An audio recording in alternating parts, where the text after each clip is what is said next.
குடியுரிமை ஆவணமாக ஆதார், வாக்காளர் அடையாள அட்டை மற்றும் ரேஷன் கார்டையும் இணைப்பது குறித்து பரிசீலிக்க வேண்டும். பீகார் வாக்காளர் சிறப்பு திருத்தத்தை எதிர்த்த வழக்கில் தேர்தல் ஆணையம் ஒரு வாரத்தில் பதிலளிக்க உச்சநீதிமன்றம் உத்தரவு. தமிழ்நாட்டில் அதிகபட்ச வெப்பநிலை 2 நாட்களுக்கு இயல்பை விட 4 டிகிரி செல்சியஸ் வரை கூடுதலாக இருக்கும். சென்னையை பொறுத்தவரை 2 நாட்களுக்கு நகரின் ஒரு சில பகுதிகளில் இடிமின்னலுடன் கூடிய லேசான மழைக்கு வாய்ப்பு. நாமக்கல் மாவட்டம் திருச்செங்கோடு சுற்றுவட்டாரத்தில் மாலை நேரத்தில் 1 மணி நேரத்திற்கு மேலாக பெய்த கனமழை. சிவகங்கையிலும் பலத்த காற்றுடன் பெய்த மழையால் தணிந்த வெப்பம்.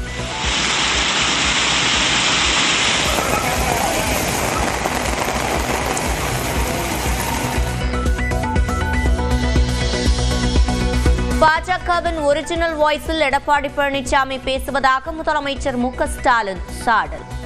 எம்ஜிஆர் தொடங்கிய அறநிலையத்துறை கல்லூரிக்கு கூடுதல் கட்டடத்தை எடப்பாடி பழனிசாமி திறந்து வைத்ததாக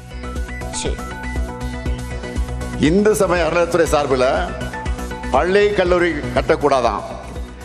இதுக்கு முன்னாடி பாஜகவுக்கு வெறும் டப்பிங் வாய்ஸ் தான் கொடுத்துக்கிட்டு இருந்தார், பேசிக்கிட்டு இருந்தார். இப்போ பாஜக ஒரிஜினல் வாய்ஸாக பேச ஆரம்பிச்சிட்டார்.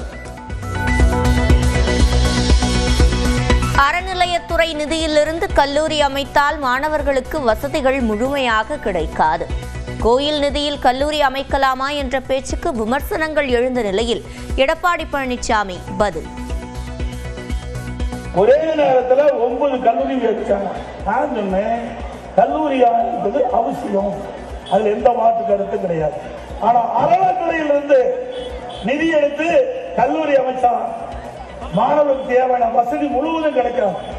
அறநிலையத்துறையிலிருந்து தான் அதுக்கு தேவையான நிதி ஒதுக்க முடியும். மாணவருடைய நலன் கருதி அதை அரசு கலை மற்றும் அறிவுத்துறையில கொண்டு வாங்க சொன்னா அதுக்கு கண்ணு காது மூக்கு வச்சு இந்த 2 நாளே விவாதம் நடக்குது. பாரதிய ஜனதாவின் வாய்ஸில் எடப்பாடி பழனிசாமி பேச வேண்டிய அவசியமில்லை. பாஜக தமிழக தலைவர் நயினார் நாகேந்திரன் பேட்டி. மாண்புமிகு முன்னாள் முதலமைச்சர் அண்ணன் பழனிசாமி அவர்கள் பேச வேண்டிய கருத்தை தான் பேசியிருக்காங்க. இதில் பாரதிய ஜனதா கட்சியினுடைய கூட்டணி தோழமையில் நாங்கள் இருக்கோம். இதில் அவருக்கு டம்மி வாய்ஸாக இருக்க வேண்டிய அவசியம் ஒன்றும் இல்லை. அதிமுகவுடன் கூட்டணி வைத்ததுதான் தனது அரசியல் வாழ்க்கையின் மிகப்பெரிய தவறு என மதிமுக பொதுச் செயலாளர் வைகோ பேச்சு. திமுக ஆட்சியை கலைக்க வேண்டாம் என வாஜ்பேயிடம் கோரிக்கை வைத்ததாகவும் மதிமுக செயல் வீரர்கள் கூட்டத்தில் உருக்கம்.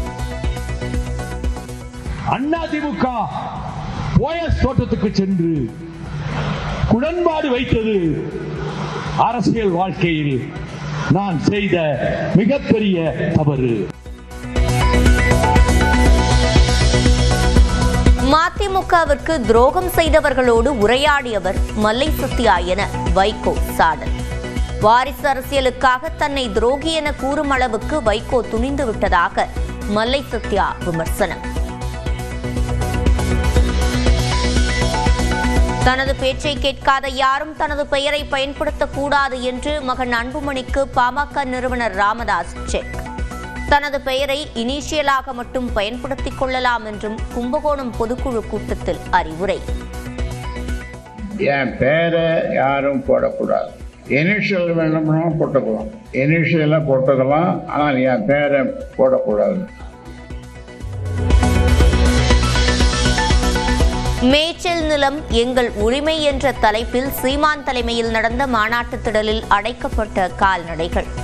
யாரையும் ஆடு மாடு மேய்க்கத்தான் லாய்க்கு என்று கூறி அவமானப்படுத்த வேண்டாம் என கால்நடைகள் சார்பாக வேண்டுகோள். பள்ளிக்கூடத்தில் ஒரு மாணவனுக்கு படிப்பு சரியாக வரவில்லை என்றால் ஆசிரியர் பெருமக்கள் நன்றாக சொல்லிக் கொடுங்கள். அதை விட்டுவிட்டு ஆடு மாடு மேய்க்கத்தான் லாய்க்கு என்றால் ஆடு மாடு மேய்ப்பது அவ்வளவு இழிவு அவமானமாகிவிட்டதா? 1998 கோவை குண்டுவெடிப்பு வழக்கில் 27 ஆண்டுகள் தலைமறைவாக இருந்த டெய்லர் ராஜா கர்நாடகாவில் கைது. உள்நாட்டு பாதுகாப்பில் தமிழ்நாட்டு காவல்துறை முன்னணி வகிப்பதாக முதலமைச்சர் பெருமிதம். நெல்லை மாவட்டத்தில் மீன்பிடி படகுகளில் தவேக என எழுதியிருந்தால் மானியம் வழங்க மறுப்பதாக குற்றச்சாட்டு. மீனவர்களுக்கு வழங்கப்படும் மானியம் திமுகவின் பணம் அல்ல என தவேக தலைவர் விஜய் விமர்சனம். மதுரை ஆதீனம் முன்ஜாமீன் கோரி சென்னை முதன்மை அமர்வு நீதிமன்றத்தில் மனு தாக்கல். கார் விபத்து தொடர்பாக இரு பிரிவினரிடையே மோதலை ஏற்படுத்தும் வகையில் பேசியதாக வழக்கு பதியப்பட்ட நிலையில் மனு. ஆனி மாத பௌர்ணமியையொட்டி திருவண்ணாமலை அண்ணாமலையார் கோயிலில் அலைமோதும் பக்தர்கள் கூட்டம். பல மணி நேரம் காத்திருந்து தரிசனம்.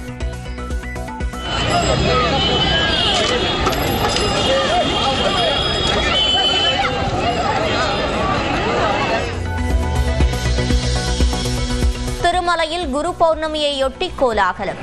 கருட வாகனத்தில் ஆடி அசைந்து வந்த மலையப்ப சாமியை தரிசித்த பக்தர்கள்.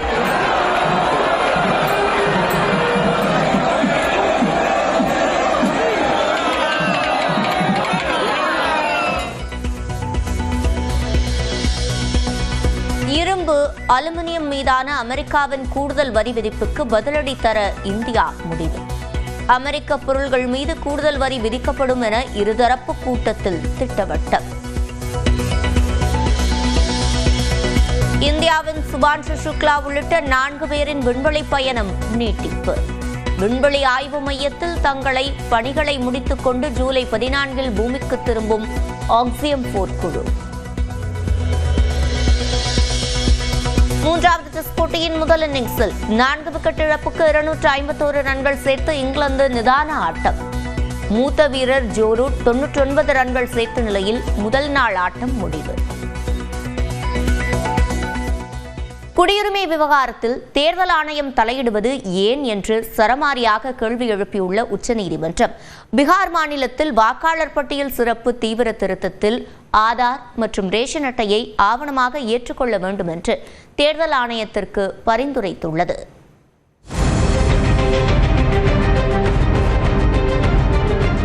பீகாரில் இந்த ஆண்டு இறுதியில் சட்டப்பேரவை தேர்தல் நடைபெறவுள்ளது.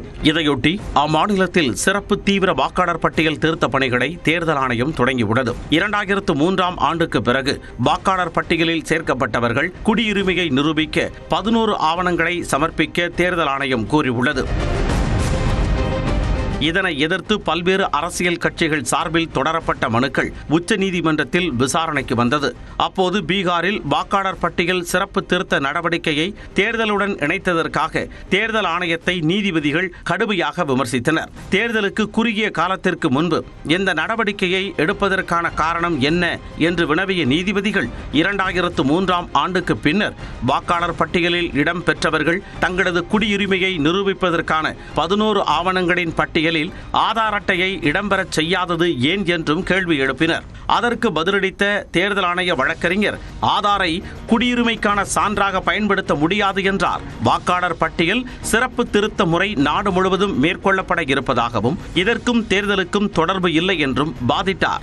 மனுதாரர் தரப்பில் ஆஜரான மூத்த வழக்கறிஞர் கபில் சிபல், குடியுரிமையை சோதிப்பது தேர்தல் ஆணையத்தின் வேலை இல்லை என்றார். குடியுரிமை என்பது உள்துறை அமைச்சகத்தின் கீழ் வரும் நிலையில் அதில் எவ்வாறு தேர்தல் ஆணையம் தலையிட முடியும் என்று கேள்வி எழுப்பிய நீதிபதிகள், குடியுரிமையை சோதிப்பதாக இருந்தால் வாக்காளர் பட்டியல் திருத்த பணிகளை முன்கூட்டியே தொடங்கியிருக்க வேண்டும் என்று கருத்து தெரிவித்தனர். இதற்கு பதிலளித்த தேர்தல் ஆணையம் தரப்பு வழக்கறிஞர், அரசியல் அமைப்பு சட்டத்தின்படி இந்தியாவில் வாக்காளர்களாக தகுதி பெற குடியுரிமை சரிபார்க்கப்பட வேண்டியது அவசியம் என்று முறையிட்டார். இதை கேட்ட நீதிபதிகள், ஆதாரை வைத்து பெறப்படும் சாதி சான்றிதழ் செல்லும், ஆனால் ஆதார் செல்லாதா என கேள்வி எழுப்பினர். பல அமைப்புகளால் ஏற்றுக்கொள்ளப்படும் அடிப்படை ஆவணங்களில் ஒன்றான ஆதாரை தேர்தல் ஆணையம் ஏற்க மறுப்பது ஏன் என்றும் வினவினர். மக்கள் தொகை கணக்கெடுப்பு 1 வருடத்தில் தொடங்க உள்ள நிலையில் தேர்தல் ஆணையம் ஏன் இந்த நடவடிக்கையை தொடங்கி உள்ளது என்ற நீதிபதிகள், வாக்காளர் பட்டியல் திருத்த பணிகளை மேற்கொள்ள குறுகிய அவகாசமே இருப்பதால் பலர் வாக்காளர் பட்டியலில் இருந்து விடுபட வாய்ப்புள்ளதாகவும் தெரிவித்தனர். அப்போது குறுக்கிட்ட தேர்தல் ஆணைய தரப்பு வழக்கறிஞர், வழக்கு நிலுவையில் இருக்கும் நிலையில் பீகார் வாக்காளர் பட்டியல் இறுதி செய்யப்படாது என்றும் உத்தரவாதம் அளித்தார். பீகார் தேர்தலை ஒட்டி தற்பொழுது பணிகள் நடைபெற்று வரும் நிலையில் அவை முடிந்த பின்னர் இது தொடர்பாக முடிவுகள் எடுக்கப்படும் என்று தேர்தல் ஆணையம் தரப்பில் தெரிவிக்கப்பட்டது. இதனை கேட்ட நீதிபதிகள் ஆதார், வாக்காளர் அடையாள அட்டை, ரேஷன் அட்டையை குடியுரிமை ஆவண பட்டியலில் சேர்க்க பரிசீலிக்க வேண்டும் என்று அறிவுறுத்தினர். மேலும் இது தொடர்பாக ஒரு வார காலத்திற்குள் தேர்தல் ஆணையம் பதிலளிக்க உத்தரவிட்டு வழக்கை ஒத்திவைத்தனர்.